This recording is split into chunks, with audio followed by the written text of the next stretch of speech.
د اختر د موس طریقه څنګه ده او د دې نیت څنګه ده بالکل په اسانه سره زته اوس د اختر د موس طریقه درخه ما په دې باندې ځان فکر کې شوجي زمي عزتمندو د اختر د موس طریقه بالکل اسانه ده 2 رکعات د موس ده بالکل د سحر د موس په شانته د څنګه چې تاسو د سحر موس کوي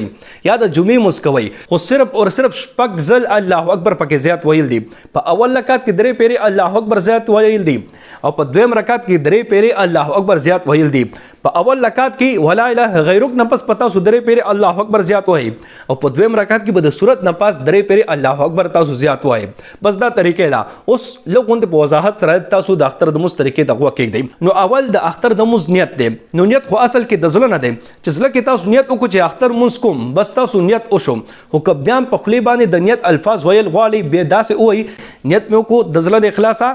2 رکعات واجب مز کوم د دې وړو کې اختر سره د شپږ زائد تکبیرونو خاص د الله پاک د پاره په دې حضرت امام بس محمد کعبه شریف په لور کوم الله اکبر امام چې الله اکبر کی تاسو به مسره الله اکبر وای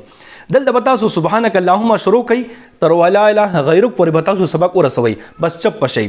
امام هم چکله ولا اله غیرک پر سبق ورسي نو بدلته وي الله اکبر یوزل الله اکبر تاسو به مسره الله اکبر وای په دویم ځل به امام وي الله اکبر تاسو به مسره الله اکبر وای لاسونه بوچت کوي په دریم ځل الله اکبر به امام وي تاسو به الله اکبر وای لاسونه بوچت کوي بس دریم ځل الله اکبر نه پس پتا تاسو لاسونه او تړي امام به قرات شروع کی تاسو به صرف واقع کې خاموش بشي تاسو چې څنګه دا رکعت برابر کی بیا امام تاسو مسله برابر کی دویم رکعت څنګه چر پاسي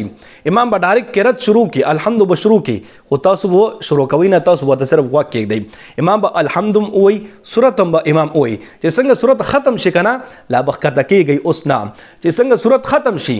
3 پیره بدل تبیا الله اکبر امام وای الله اکبر تاسو به مسره الله اکبر وای یو ځل په دویم ځل به امام وای الله اکبر تاسو به مسره الله اکبر وای لاسونه بوچت کې کولو به پرېګ دی په دریم ځل الله اکبر چې امام وای تاسو به مسره لاسونه اوچت کې الله اکبر بوي لاسونه به کولو پرېګ دی سلورم ځل الله اکبر سره سبحان رب العظیم تخکت شي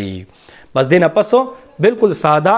منځ دے رکوع برابر کې سجده بو کې او قاعده بو کې تر اخره به سبق ورسی بس د اختر منځ برابر شو اوس کتا سنا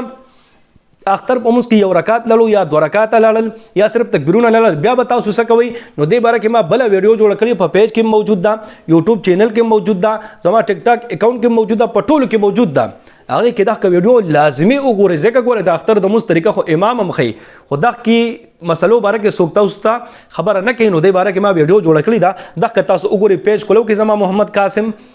نو ان شاء الله دا ویډیو به تاسو ته ملو شي